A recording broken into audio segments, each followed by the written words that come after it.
Ito po yung detape machine dito sa Shared Planet 1 Luna Plaza, ang 60cm.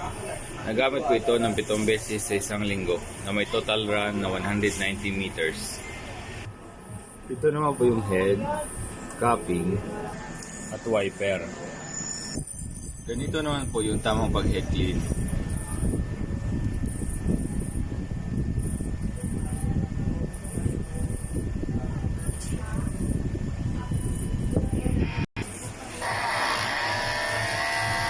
Tapos mag-head clean, panatiling punasan yung cupping at wiper.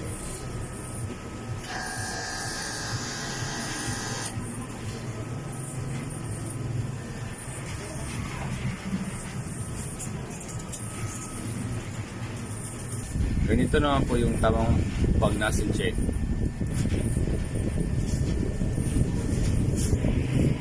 Okay naman po siya. Ito po yung waste tank, kakapalit lang po nito kahapon. Ground wire, ABR. Ito naman po yung ink tank natin, nasa tamang level naman po. Ito yung mga consumable ko. Ito naman yung mga stock on hand ko.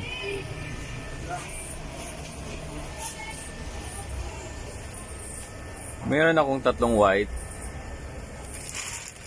4 na black,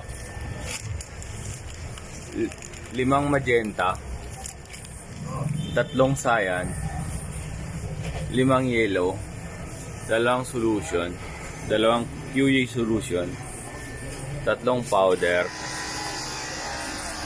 at 3 film. Ito naman yung consumable monitoring ko. DTA film, DTA powder, QE solution,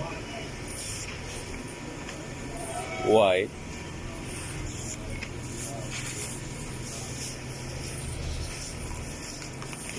black,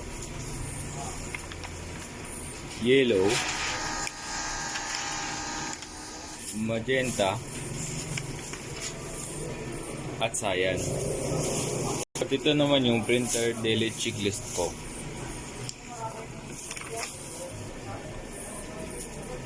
At ito naman yung production log ko.